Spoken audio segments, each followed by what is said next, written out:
ఆదికాండము 37వ అధ్యాయము. యాకోబు తన తండ్రి పరదేశవాసిగా ఉండిన కనాను దేశంలో నివసించెను. యాకోబు వంశావళి ఇది. యోసేపు 17 వాడై తన సహోదరులతో కూడా మందను మేపుచుండెను. అతడు చిన్నవాడై తన తండ్రి భార్యలైన బిల్హా కుమారుల యొద్దను జిల్పా కుమారుల యొద్దను ఉండెను. అప్పుడు యోసేపు వారి చెడుతనమును గూర్చిన సమాచారం వారి తండ్రి యొద్దకు తెచ్చుచుండువాడు. మరియు యోసేపు ఇశ్రాయేలు వృద్ధాప్యమందు పుట్టిన కుమారుడు గనుక తన కుమారులందరికంటే ఎక్కువగా అతని ప్రేమించి అతని కొరకు విచిత్రమైన నిలువుటంగి కుట్టించెను. అతని సహోదరులు తమ తండ్రి అతనిని తమ అందరికంటే ఎక్కువగా ప్రేమించుట చూచినప్పుడు వారు అతని మీద పగబట్టి అతనిని క్షేమ సమాచారమైనను అడుగలేకపోయేది. యోసేపు ఒక కల కని తన సహోదరులతో అది తెలియచెప్పగా వారు అతని మీద పగబట్టిరి. అతడు వారిని చూచి, నేను కనిన ఈ కలను మీరు దయచేసి వినుడి. అదేమనగా, మనము చేనిలో పనలు కట్టుచుంటిమి. నా పన లేచి నిలుచుండగా మీ పనలు నా పనను చుట్టుకొని నా పనకు సాష్టాంగ పడినని చెప్పాను. అందుకతని సహోదరులు, నీవు నిశ్చయంగా మమ్ము నేలేదవా, మా మీద నీవు అధికారి వగదువా అని అతనితో చెప్పి అతని కలలను బట్టి అతని మాటలను బట్టి అతని మీద మరింత పగపట్టిరి. అతడు ఇంకొక కల కని తన సహోదరులకు తెలియజేసి, ఇదిగో నేను మరొక కల కంటిని. అందులో సూర్యచంద్రులను 11 నక్షత్రములను నాకు సాష్టాంగ పడినని చెప్పాను.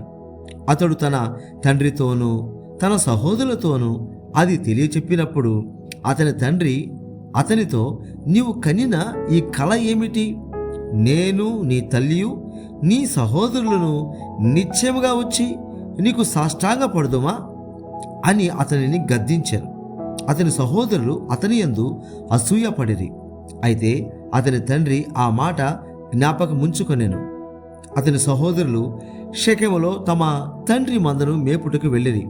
అప్పుడు ఇశ్రాయేలు యోసేపును చూచి, నీ సహోదరులు షెకెములో మంద మేపుచున్నారు, నిన్ను వారి వద్దకు పంపేదను రమ్మన్నప్పుడు అతడు మంచిదని అతనితో చెప్పాను. అప్పుడతడు, నీవు వెళ్ళి నీ సహోదరుల క్షేమమును మంద క్షేమమును తెలుసుకొని నాకు వర్తమానము తెమ్మని అతనితో చెప్పి హెబ్రోను లోయలో నుండి అతని పంపాను. అతడు షెకెమునకు వచ్చాను. అతడు పొలంలో ఇటు అటు తిరుగుచుండగా ఒక మనుషుడు అతనిని చూచి, నీవేమి వెతుకుచున్నావని అతని అడిగాను. అందుకతడు, నేను నా సహోదరులను వెతుకుచున్నాను. వారు ఎక్కడ మందను మేపుచున్నారో అది దయచేసి నాకు తెలుపుమని అడిగాను. అందుకు ఆ మనుషుడు, ఇక్కడ నుండి వారు సాగి వెళ్ళిరి. వారు దోతానుకు వెళ్ళుదము రండని చెప్పుకొనుట వింటినని చెప్పాను.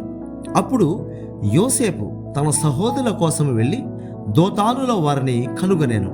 అతడు దగ్గరకు రాకమునుపు వారు దూరము నుండి అతని చూచి అతని చంపుటకు దురాలోచన చేసిరి.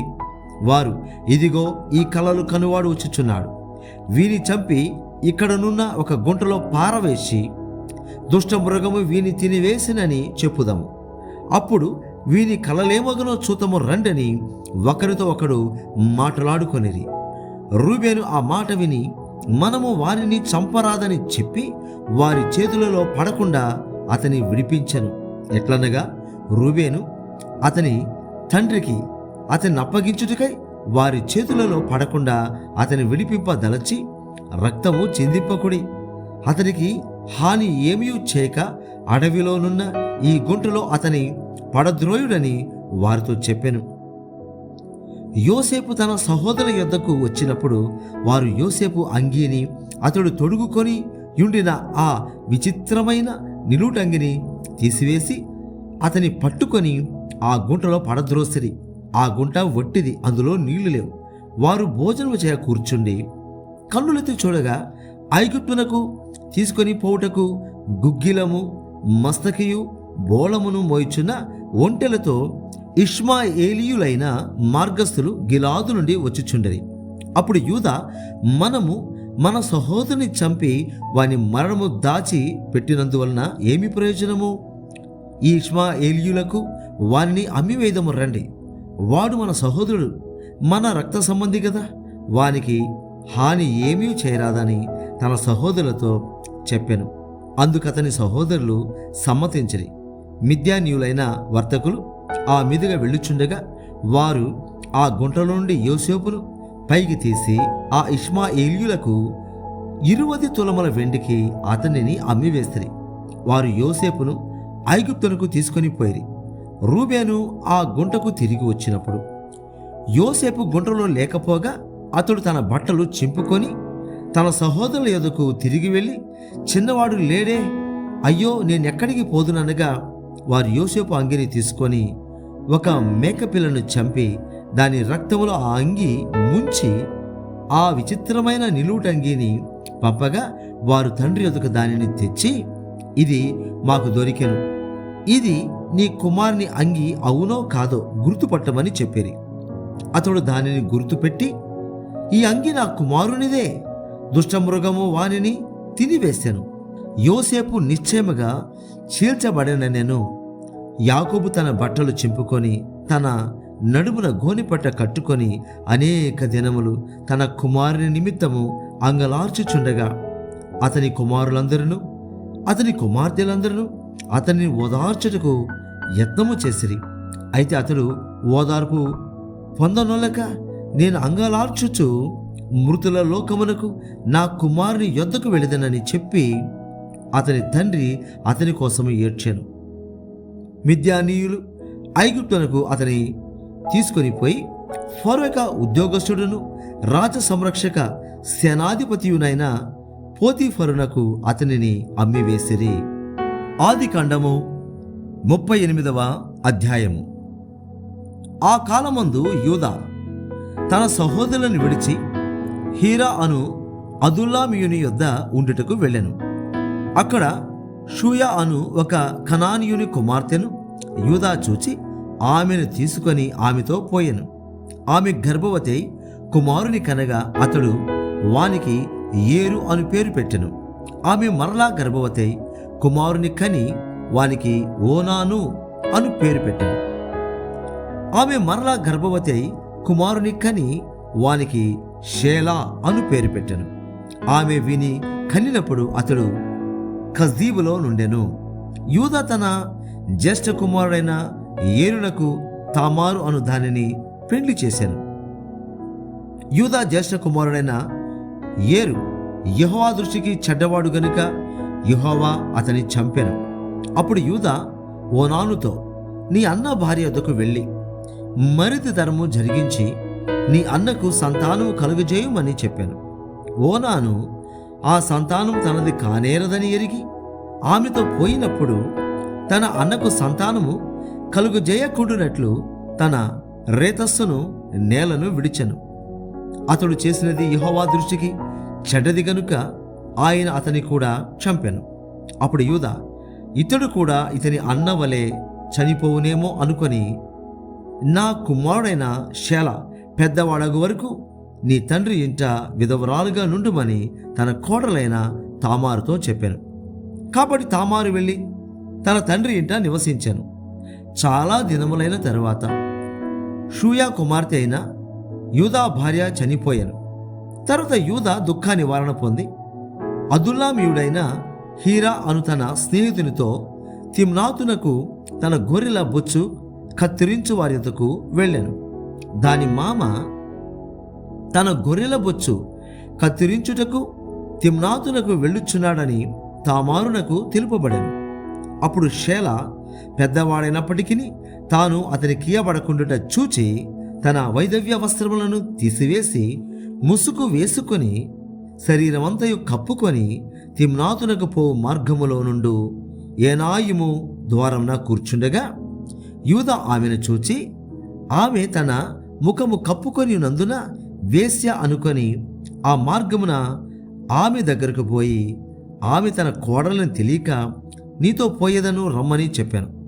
అందుకామె నీవు నాతో వచ్చినాడలా నాకేమిచ్చేదవని అడిగాను.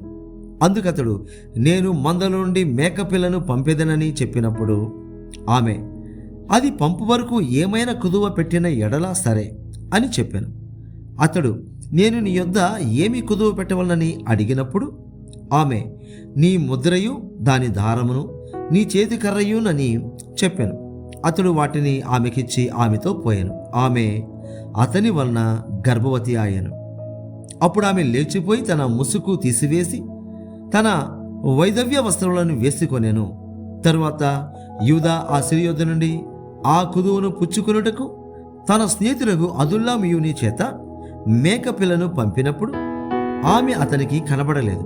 కాబట్టి అతడు మార్గమందు ఏనాయిమునొద్ద నుండిన ఆ వేశ్య ఎక్కడున్నదని ఆ చోటి మనుషులను అడుగగా వారు, ఇక్కడ వేశ్య యవతియు లేదని చెప్పిరి. కాబట్టి అతడు యూదా యొద్దకు తిరిగి వెళ్ళి, ఆమె నాకు కనబడలేదు, మరి ఆ చోటి మనుషులు ఇక్కడికి వేశ్య యవతియు రాలేదని చెప్పిరని అనినప్పుడు యూదా, మనలను అపహాస్యము చేసేదరేమో, ఆమె వాటిని ఉంచుకొననిమ్ము, ఇదిగో నేను ఈ మేకపిల్లను పంపితిని, ఆమె నీకు కనబడలేదు అనెను. రమారమి 3 నెలలైన తరువాత నీ కోడలకు తామారు జారత్వము చేసెను. అంతేకాక ఆమె జారత్వం వలన గర్భవతి అయినదని యూదాకు తెలుపబడెను. అప్పుడు యూదా, ఆమెను బయటికి తీసుకొని రండి, ఆమెను కాల్చి వేయవలనని చెప్పాను.